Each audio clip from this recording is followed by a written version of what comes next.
Hi there, this is IELTS Masterly, and welcome to this IELTS vocabulary lesson for academic reading. Today's theme is mathematics and education. Let's get started. So, let's talk a little bit about using IELTS reading tests for vocabulary study. They're a very useful source of vocabulary, and you shouldn't just do the tests. You should take out as much as you can from these tests. They're excellent for your vocabulary and for your grammar. Nearly every paragraph has a lot of high-level words, collocations, set phrases, synonyms, and more. Now, a collocation, if you don't remember, is a set of words that often go together. You can use your previous reading tests to improve your academic vocabulary tremendously. And you can be sure that this vocabulary is useful for the IELTS because it's already on a sample test. You're using the sample tests to study vocabulary. Don't just take a sample test, take everything you can out of them, use them, and improve your language, improve your score. In this lesson, we're going to look at just one paragraph from an IELTS sample test, and we're going to analyze some of the great vocabulary from it. I'm very excited. I hope you are too. So, let's look at this sample reading test paragraph. Occasionally, in some difficult musical compositions, there are beautiful but easy parts. Parts so simple a beginner could play them. So it is with mathematics as well. There are some discoveries in advanced mathematics that do not depend on specialized knowledge, not even on algebra, geometry, or trigonometry. Instead, they may involve at most a little arithmetic, such as the sum of two odd numbers is even, and common sense. Each of the 8 chapters in this book illustrates this phenomenon. Anyone can understand every step in the reasoning. The thinking in each chapter uses at most only elementary arithmetic, and sometimes not even that. Thus, all readers will have the chance to participate in a mathematical experience, to appreciate the beauty of mathematics, and to become familiar with its logical, yet intuitive, style of thinking. This is from Cambridge IELTS 11, 2016. So what did you think?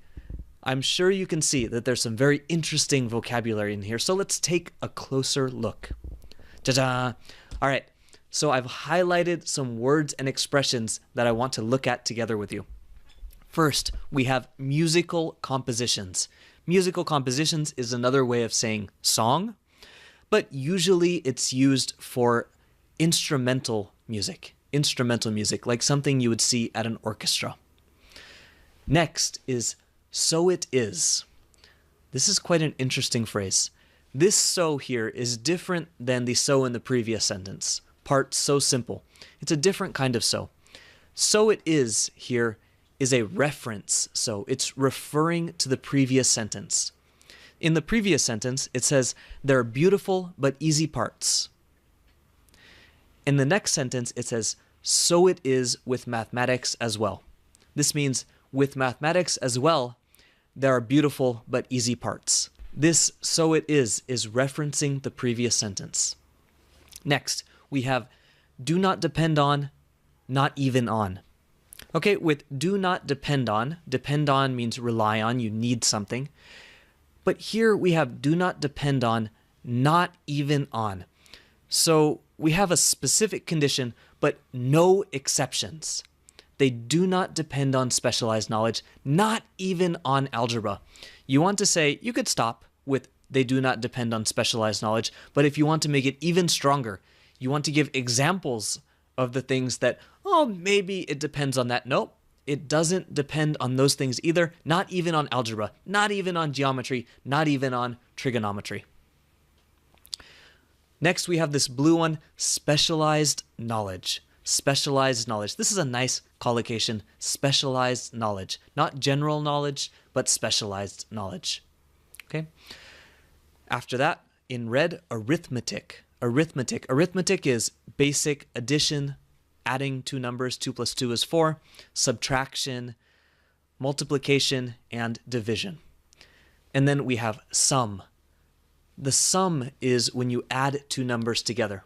So 2 plus 2, the sum of 2 plus 2 is 4. Next, we have odd and even numbers. Odd numbers are 1, 3, 5, 7, etc., and even numbers 2, 4, 6, 8, etc. After that, in blue, illustrates this phenomenon. I thought this was just nice, something worth highlighting to illustrate this phenomenon.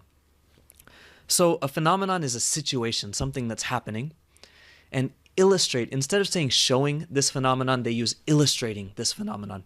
It's another nice way to raise up your language just a little bit. And this is a collocation. Illustrating phenomenon is a common set of words, so you can be sure that if you use these words together, you're not choosing the wrong words instead of show. Illustrate phenomenon, show phenomenon.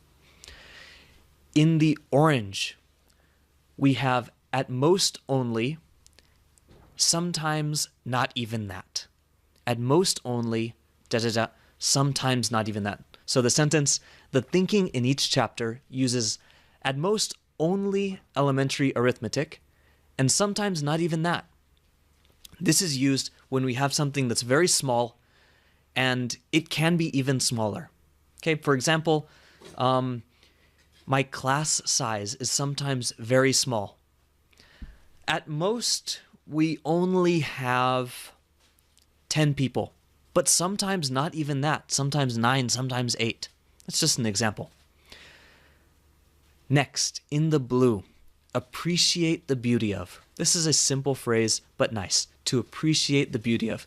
To appreciate the beauty of mathematics.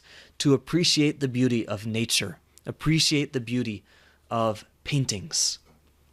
And then finally, logical, intuitive, a logical style of thinking, an intuitive style of thinking. Intuitive means based on your feelings. All right? So, just to review real quick, we have musical compositions. So it is. Do not depend on, not even on. Specialized knowledge. Arithmetic. Sum. Odd, even numbers. Illustrates this phenomenon. At most only, and sometimes not even that. Appreciate the beauty of. Logical thinking. Intuitive thinking. All right, reading the words once is not enough. Go back and look at this paragraph again. If you want, even memorize this paragraph so you can develop a better feeling for how these words are used and what they mean. Okay? So, for your reading test vocabulary practice, I have a few suggestions before we finish up today. The first one is put the words and phrases you don't know onto flashcards. You can buy index cards, just small pieces of paper that are a little bit hard. You can write the word on one side and the sentence without the word on the other side. After reading the paragraph several times, try to rewrite the paragraph by only looking at the vocabulary words or phrases you've selected, and compare your version with the original to see what's different. And then finally, look up more example sentences using a dictionary or search engine like Google. And then after that, write your own example sentences. If you can, have a teacher check your example sentences to confirm that you're using the words or the phrases correctly. Thanks so much for watching this video today. I hope it was helpful for you in your IELTS study. I hope you enjoyed it. Please subscribe to our YouTube channel. You can find us at youtube.com/IELTSmaster or IELTS-master.com, and let me know, what do you want to see next? I'm looking forward to hearing from you. Have a fantastic day.